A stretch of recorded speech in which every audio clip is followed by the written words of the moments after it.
let's remind ourselves, it's all about creating value from ideas.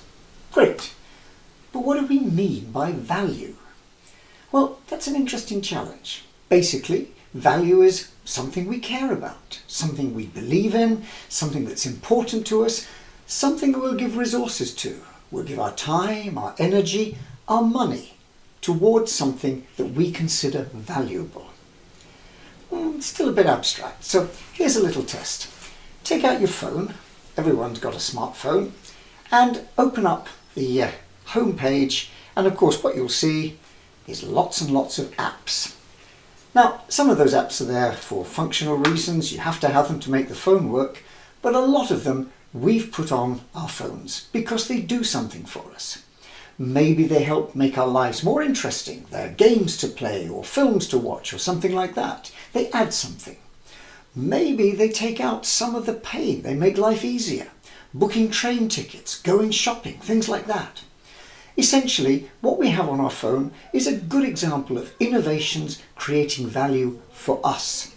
We value those things so much so that for most of them we've been prepared to pay. And sometimes, if they're subscriptions, we'll continue to pay as long as they deliver value.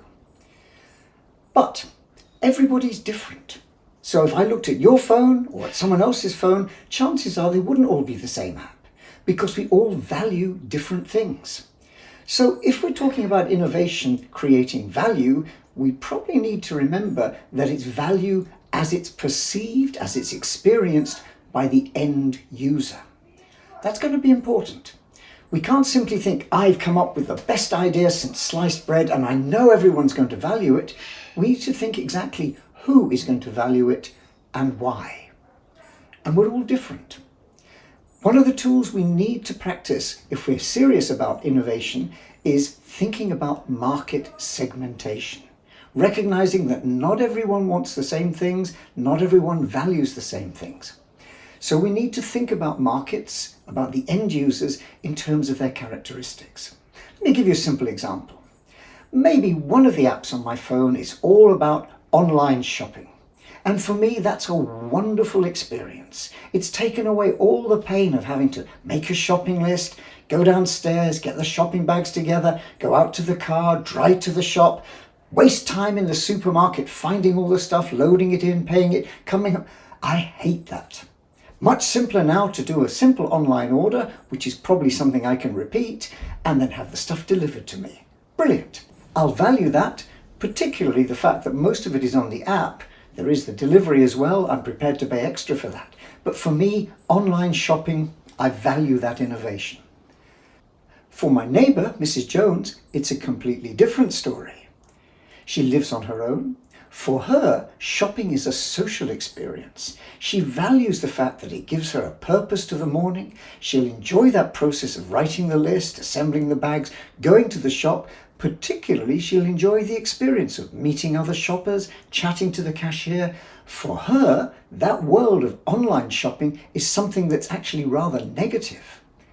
Two different perceptions of value. For me, very positive. For her, very negative. I'm an enthusiastic adopter of that innovation. She, for very clear reasons, will reject that innovation. We need to think of innovation like beauty. It's in the eye of the beholder. Which means we need to look for some tools to help us understand and think about our target markets. So when we begin to think about innovation and how we're going to create value from our idea for others, we need to bear this in mind.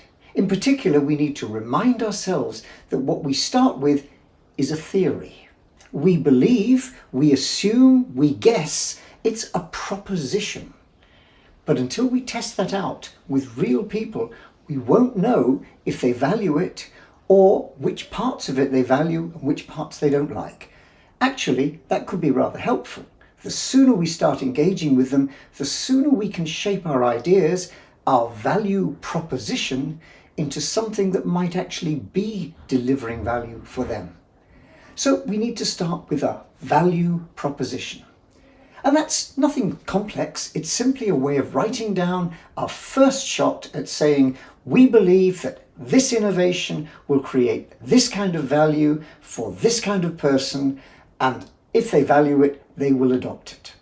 So we need to know a little bit more about what it is about our innovation that will be valuable, what are the features of it, who it's for, who's going to be experiencing this, and why they will value it, and hopefully tell their friends so that we can scale our innovation. Value proposition.